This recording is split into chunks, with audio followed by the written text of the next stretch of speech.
हे काय तू नाटकं लावले करणं, तुझ्याशिवाय मला करमत नाही हे तुला माहीत आहे. गमत नाही ना मले. तू दिसली की नाही माझी भूकच होते. तुला सांगतो माझी भूक मोठी आणि तुला तर माहीत आहे. एकदा फक्त चानस लाव तू काहीतरी. कुठे चानस म्हणून राहिला मग हा माणूस आणि कुठे काय बोलू राहिला. माझी येऊन लागत आहे ते चानस मारून राहिला हा माणूस कुठे ना कुठे बहुतेक. नाही ना माझ्या जमतच नाही ना आता इकडे तिकडे फटकणं. पोरगी असते ना घरी जवान पोरगी झाली ना बाबा लक्ष ठेवते ते बी मावर. अरे तू कशाला भेटतो बरं तिला डायरेक्ट सांगून दे शिवलाल म्हणा तुझा पप्पा आहे. पप्पा तुझ्या भेटीला येत असतात म्हणा असं सांगून तू डायरेक्ट तिले. मी स्वीकारतो ना. तू काय टेन्शन घेऊन राहिली तू. पण तुझ्याशिवाय मला करमत नाही हो. पप्पा वाल्या कोणता पप्पा रे.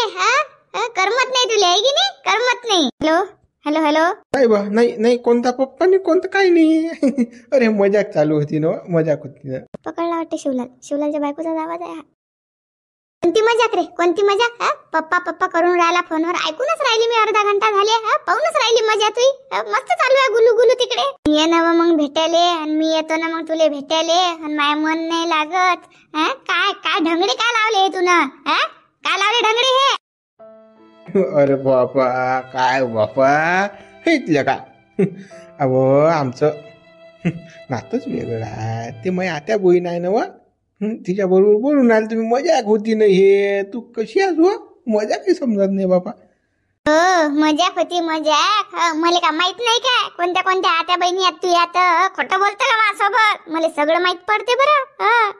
तू किती काही लपवशील तरी मला सगळं माहित आहे. तू फक्त मला लपून काही ना काही कर. फक्त तू ढंगडे कर मग सांगतो तुला काय आहे. व तुझ्यापासून मी लपू कशाले बा. आता तुलेच माहित आहे आता भाऊ मामभावाची कशी मजाक चालते तर कुठ लोक जाते कोण्या स्थळा लोक जाते ते मजाक. आता तुला माहीत असल्यावर बापा तू शक घेऊन राहिली मी तसा आहो काय. सांग बा तसा नाही ना मी लोफर नाही आहे बाबा. तुले सांग तुले कोण्या गोष्टी कमी पडली काय. मी लोफर असतो तर तुझी भूक भागली असती काय नाही ना. ते मला काही सांगू नको. मी ना रंगे हात तुला फोनवर पकडलं ना. काय बोलून राहिला तू काय नाही मला का माहित नाही काय कोणासोबत कसं बोलतात तर. कोणती आहेस तू धगडीन ते पाहतो ना मी तिचाही हात आणि तुझ्याही पाहतो. मग तू फक्त माझ्यापासून लपो काही सांगतो मग तुले. काहीच गुन्हा आता मग सांग. आता मग त्या बहिणीवर बरोबर बोलणे काय मी मग तू गुन्हा आहे का. काही बापा शक घेऊन राहिली हो तू. लोक काही म्हटलं नाही तुला आता बोली बापा शक पकडतो. सांग आता मग त्या बहिणीवर बोलणे म्हणजे काय बा. तू बोलू देत नाही मला. ते आत्या बहिणीनं कोणतं काय रे मला सांगून राहिला का चावटपणा. मी सगळ्याले ओळखतो ना. खोटं बोलतो का माझ्यासोबत. तुला टीले काहीच माहित नाही आपले सोयरे कोणते आहेत कोणते नाही. कधी पा आपण याच्याजवळ आलं की फोनवर गोचिड्यासारख्या चिटकेलच असते. आपल्याला टाइमच देत नाही ना. आपण जरासं जा बोलायला तर फोनवरच असते कधी बी. मग काय आपले मूड ऑफ म्हणा. एक बशीन कामगड्या आलाशीन कोणाचा फोन दुसऱ्या दिवशी आलाशीन बापा. हे रोजच झाले ढंगडी सुरू आता. रोजच फोन असतात बाबा ते बी 24 तास फोनवर. असं कोणतं आहे बाबा बोल ना. सांग आता ते माझी आत्या बहीण मला फोन करते तर काय करू सांग आता. तिकडल्या गोष्टीच करत राहायचं मग मी तिची मजा घेत राहतो बा. आता कसं आता सोयऱ्या जातेस ती की नाही सांग बा आता. अनेक तू मजा घे ना आमचं सारं. बरोबर असं आहे का सांगत नाही का मला. थांब ना तू तुला रंगे हात पकडतो मग पाहतो तुझ्या हात नाही तुला सोडलं तर मग म्हणजे बरं ठीक आहे ना आता. बरं आत्या बहीण असेल तुमची. हो बोला मग आत्या बहीण सोबत. बोला. नाही बा सोडलं म्या बोलणं सोडलं आता. कोणाशीच नाही बोलत मी. त्या बहीणचा फोन येऊ किंवा आत्या बहीणचा फोन येऊ किंवा मामबाईचा फोन येऊ आता कोणासोबतच बोलणार नाही. तुला पटत नाही बाबा. तू शक पकडतो डायरेक्ट बाबा. तर मला बोलतो अरे का रे घालतं बापा. जाऊ दे आता सोडलं म्या. सोडलं आता मोबाईल मधलं सिमच काढून फेकतो साला. शिकव ना तू मला साऱ्या गावाचे नाटक शिकव. पण मी कसं त्यापेक्षा पोचे लावणं पाहतोच ते पिच्छाच करतो ना. बापा ते काल फेकता काही फेकू नका बापा राहू द्या. हो जाय काही फेकत नाही मी. ते शिम गिम काही फेकत नाही. फालतू खर्च आपल्याच भोवती आहे की नाही मग. जा एखादी भाकर कर मला चटणी कर बरं जाय बरं. हो भाकर घे करे करतो चटणी करतो बापा. हो याची चटणी करा लागते आता थांबतो. मुतले काय बरी गेली रे बापा. बोलायला का पकडलं होतं रे पाहिजे ना. हुतलं का काय ऐकलं काय नाही बापा. मला वाटलं बापा आज गायली आली फाशी पण जमलं बापा. लागला मेळ काहीतरी. जमलं रे बाबा. वाचलं का शिवल्या घरी नको बोलतो बाबा. बाहेरून बोलत जाईल बाबा याच्यासोबत. चाल शिवल्या पोय आता उठून पोय बापा तिकडे जाय बोलेले आता. अरे गळा काय वावरा गिवरात गेलता की बा चक्कर मारेले. काचं वावरण काचं फाबर काय करतो वावरात जाऊन आपलं का बघायचं आहे काय कोरड भाऊ वावर का आता काय ढेकलं राखण करतं का वावरात जाऊन. बे मग काही शेजाऱ्याकडून पाणी घेता बाबा बागायत करताना गहू तर आता खायला झाले ते आपल्याला. आता कसं मी न केलं असतं पण माझा न होत नाही तुला माहिती गुंडी कशी अटकेला आहे बा कुठे टोले घेतो बा या वयामध्ये होत नाही ना बा आपल्या ज्यानं नाकी नाही फोडल्या जात गड्या हातपायाचे थरथर थरथर कापतात गड्या पाण्यात उतरला माणूस की. आणि काय तू काय बा गोबिऱ्या लाव तर बा अहो आता ते आहे म्हणा हातपाय तर थरथर कापतात म्हणा पाण्यात गेले की थंडगार पाणी असते ना. अरे हे काली आली बा घोबड आता काय म्हणते बाबा इकडे झाली हे तर मला की नाही बुडे बा तुम्हाला एक गोष्ट सांगणं होती. आली रे बाबा हे सुपर नका काली आली आता इकडे घेणार दे ना याचं डोकं दाबी आले बाबा ओखाचं. सांग ना बाई काय म्हणतो ते तुम्ही तुमच्या पोराला जरा समजून सांगा बा कोण्या बाई बरोबर बोलून राहिला बा माणूस कितीक दिवस झाले आणि कितीक नाही. आता आज पकडलं मी ना तेले रंगे हात आवाज ऐकला ना मी ना बाईचा. ठीक आहे म्हटलं ऐकते शिवला ऐकते नाही म्हटलं ओके म्हटलं. हो बाई आता सांग तू मा म्हटलं जर त्यानं ऐकलं असतं तर काल तो अजूनही डबरात पडलेलो असता. तो मा म्हटलं ऐकत नाही बाबा. तुम्ही कसं एकावून एक शाईने आहे ना तर कसं तुमचं तुम्ही पाहा निपटा माझं काही कणकण करत येऊ नका तुम्ही. बुडे बा मग तुम्ही ना जर समजून नाही सांगलं तर माझा संसार उद्ध्वस्त होईल ना. तो माणूस बाबा बाई सोबत बोलून राहिला ना मग असंच बोलत राहील तो माणूस. काही म्हटलं तर म्हणेन तुला काही घेण देण नाही मी बोलतो म्हणेन असं होईल ना काही दिवसानं मग मी कुकडे जाऊ. तुमच्या पोराचा लफडा आहे बापा तरी तुम्हाला काही वाटून नाही राहिलं. जरा असं समजून सांगायचंच म्हणून राहिली ना मी की समजून सांगा बा दोन शब्द कानावर पाळा त्याचे बाकी तर काही म्हणून नाही राहिली मी. आता बाई सांग आता तू त्याच्याजवळ 24 तास असतो तो तू ऐकून नाही राहिला मा म्हटलं ऐकणार आहे का बापा म्हटलं डंगऱ्या बापा म्हटलं. आता म्हाताऱ्या माणसाचं या जमान्यात कोण ऐकते बापा कोण नाही ऐकत ना. मा पोरे असला तो ऐकत नाही की मा म्हटलं ते कसं आता तू निपड बापा बाई. तो पोरी कसं आहे आता खरंच उखा म्हटलं तू ऐकतच नाही अजिबात नाही ऐकत तुझ्या नवरा शिवल्या बेजागं आहे तो कसं तू निपट बापा खरंच तो म्हणून राहिला तेच बरोबर आहे. मग का तुम्ही नका फक्त पैदा करायचाच कोचम केला काय काही म्हणता बोलता काहीच नाही येत का तुम्हाला. सगळं काय आमच्या दिलं का आता सोडून काही पोराले म्हणा ना बोला ना मारा ना काही. पोरगा कोणते काम करून राहिला ते तर पा लफडे चांगली गोष्ट आहे का हे. आज मला माहित पडलं काल सगळ्या गावात माहित पडेल मग काय बॉम्ब होईल. तू जे म्हणशील ते बापा मी काही बोलून नाही राहिलो तुले.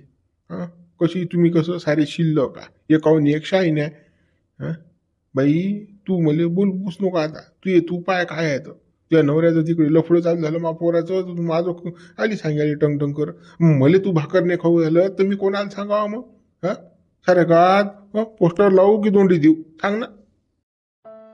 हो समजलं ना मला काय आहे तर तुमचा अर्थ काय आहे बोलायचा तर समजलं ना. तुमच्यासोबत बोलून बी काही फायदाच नाही ना पण मी मूर्ख तुमच्याजवळ आली सांगायले. तुले जे समज नाही ते समज बाबा. नालायकाच्या नांदी लागेल पुरत नाही माय फालतू आली तुझ्यासाठी तोंडाचा वटका केला. खानदान याची तशीच आहे ना हा शिवलायचंच आहे थेडही तसंच ते थेडी तशीच कोणीच नाही आपल्या ऐकून. अरे गड्या त्या पोरगा तर काय करून राहिला गड्या म्हणून तो परवा दिवशी बुलेट घेऊन गेलता गड्या तिकडेच गेलता आट्टे आहे तो. मला सांगे संबंध आहे कामासाठी गेला नाही त्याचं झांगड होतं झांगडसाठीच गेलता तो. हे गड्या त्यांनी कोणाचं काही असो मला काहीच घेणे दे नाही तो त्याचं पाहिजे मला काय करावं लागते त्याची बायको जाणे तो जाणे. आता ही जे भागत नसेल त्याचं दुसरी जांभरली होते आणि आपण काय करू शकतो सांग आता. आपण जाऊ शकतो दोघं नवरा बायकोच्या मंदात. हा बा आता ते तर आहेच म्हणा बा चाल बा चाल. चाल बा चाल ठीक आहे उभं राहिलं पुढं डोकं खराब झालं माय चाल एक सिंगल चहा मारतो मी आता. चाल बा मी बी तो चहा. आलती वाटते बायको रंगे हात पकडले वाटते तुम्ही आता. बापा काय सांगू फाशीच लागल ती माग यायले. तिनं मागून येऊन पकडलं ना मले अर्धा घंटा झाली म्हणे ऐकून राहिली मुतलं का कसं तरी मी निभवलं बापा आपत आलती हो बापा आज मा होती. असंच पाहिजे ना तुम्हाला असंच पाहिजे बरे पकडले तुम्ही तर. काय म्हणे मग बायको काय म्हणे बायको मग तुमची. बायको काय म्हणे लफडं चालू आहे म्हणे तुमचं कोण्या बाईबर बुरबुरून राहिले म्हणे तुम्ही कोण आहे म्हणे छिनाल ते ल शादोय गोशी गोंदीची गोंदी बापा ऐकलं बाबा बेसरमासारखं. म्हणे काय गोबर कशी म्हणे का छिनालून गिनाल करे का मध्ये मग तुम्ही काही बोलले नाही का तिथे काहीच बोलले नाही का आता तू खाली गरम होऊन राहिली सांग बा आता. हा पकडलं मले फाशी लागल ती. हा केलं मी ऍडजस्ट ते. केलं ना. गरम होऊ नाही तर काय तर बाबा काही आहे तुमची बायको तर तुम्हाला नाही शिवाय देऊन राहिली मलाच बोलून राहिली काही समय आणि एवढं शिनालन गिनाल आपल्याला नाही पटत बाबा हे. अव तिले थोडी माहित आहे तू आहेस म्हणून. ते फोनवर जे होती असं आज जाऊ दे तो विषय जाऊ दे आता. त्या म्यान ते निपटवलं बापा काही माही चाटा चुटा मारल्या दिले म्हटलं माही आता बहीण आहे तिच्याबरोबर फाजेल बोलून राहिलो मजाक चालू आहे आमची निपटलो मी आता तू विषय काढू नको थोडी. काही बी बापा म्हणता विषय काढू नका तुमचं काही पटत नाही बा मला मग जरासं काही दूर जायचं दुरून बोलायचं नाही घरातून बोलता तुम्ही मग पकडीन नाही तर काय तर तुमची बायको. मी तिले काय भिवून राहिलो का पण आता कसं आहे जास्त हे करता येत नाही. तू हो म्हणत नाहीस ना मग लग्न आले नाही आताच तिच्या गांडीवर लात मारतो मी देतो काढून घर आहे बाई. करतो काय आज लगन सांगतो माझ्यासोबत लगन करतो काय. लग्नाचा काय विषय आहे बापा मी तर एका मिनिटात लग्न करतो तुमच्यासोबत पण कसं आता माझी गुंडी फसेल आहे ना माझी पोरगी लग्नाची आहे ना मग पोरीचं लग्न राहिलं आणि मी लग्न कसं करू हे आहे ना फसेल गुंडी. काय म्हणतो तिचं लग्न टाकून आपण झमकून त्या पोरी जवळ मी पोरगा आणतो ना मागा हातच आहे 4 एकर जमीन आहे त्याजवळ. बापा तुम्ही बी लय लाख पोरगा आणसान पण तिले कसं तो पोरगा पटला पाहिजेत ना. अव तू फक्त त्या पोरीले लग्नासाठी तयार कर. पोरगा हिरोचा हिरोच. हा सलमान खानच दिसते तुला सांगतो. हा त्याला जर फिल्म डिश पाठवला ना तो 2-4 हिरोईना मरतात त्याच्या. बरं सांगतो बा मग मी तिले पाहतो काय म्हणते त्याचं. कसं आहे तिचं झमकवलं की मग आपल्या मागची झेंडूबाम निघून जाते ना आपण मोकाट. कसं तुझ्यासोबत मी लग्नच करतो तुला सांगतो. माई बायको मला पसंतच नाही. तू माई जान काय सांगू तुला आता. माया बी जीव तुमच्यात आहे ना पण कसं हे पोरीचं झालं एकदा की मग मी कसं मोकाट. बरं आता पोरीची काही काळजीच करू नको. तुम्ही आणतो पोरगा झटकन तिचं झमकूनच टाकू. हा विचार करू नको. हा थोडं 19-20 असलं तरी झमकून टाकायचं. बोला काढून टाकायचा मागची आपल्या. कसं आपल्या म्हणतात नाही पाहिजे कोणी. बरं तुम्ही पहा एकदा आयला बी म्हणणं मला मग म्हणणं तुला म्हणा नाही वाटत का व तुला प्रेमाच्या गोष्टीच नाही करा वाटत पण माझ्यासोबत आहे की नाही. आय लव्ह यू तुला म्हणा वाटते बापा मला पण काय करू आता कसं माझ्या आजूबाजूला पोरगी आहे ना माझ्या घरात कसं ऐकलं तर कसं माझ्या हे होईल ना म्हणून कसं मला भ्या लागते जरा. काय चालू बापा मग मायचं कोणासोबत चालू आहे फोनवर आई काय आहे बापा हे कोणासोबत लावलं फोनवर बोल ना. कोणाशी ना बाई कोण नाही की फोनवर कोण नाही. बाई खरं सांग ना पोरीपासून बी लप होतं रोजच फोनवर असतं ना बापा चिटके एकदा तर खरं बोलत जा काही सांग ना. आली रे बाबा हिची उघड आता. माझ्या चुलत भावाचा फोन चुलत मामा ते त्याचा फोन होता ना ते म्हणत पोरीचं लग्न गिगन करसान तर मला सांगा बा. माझ्याजवळ एकाहून एक पोरा आहे म्हणत फक्त हो म्हणा तुम्ही पोरीचं कसं तुमची पोरगी चांगल्याच घरी पडी. सांग मग बाई करतं का लग्न लय चांगले पोरं आहेत बरं मामाजवळ. ते लग्नाचा विषय काही तू काढू नको आणि तू काही चाटाचुटा मारू नको. मला खरं सांग कोणाचा फोन होता मला का मामा मी ओळखत नाही का कोणत्या मामाचा फोन येते कोणत्या नाही तुला येतं. नाही ना पोरी तू का बयास का मावशक धरू राहिली का तू तुझ्या मामाचाच फोन होता ना. आणि बरं दे बरं माझ्याजवळ मोबाईल पाहू दे मला कोणता मामा येतं बोलतो मी मामासोबत. लपणा नको करू ना तुझं काम करू ना तू जास्त शक्की लिहून राहिली हो तू मायावर शक घेतं काय विचारते ते कोणासोबत बोलते आणि कोणासोबत नाही. एवढं असते का कुठे. चला मग मित्र उर्वरित भाग आपण उद्या बघू आता. व्हिडिओला लाईक करा शेअर करा कमेंट्स करा आणि सबस्क्राईब केलं नसेल चॅनलला तर सबस्क्राईब करा.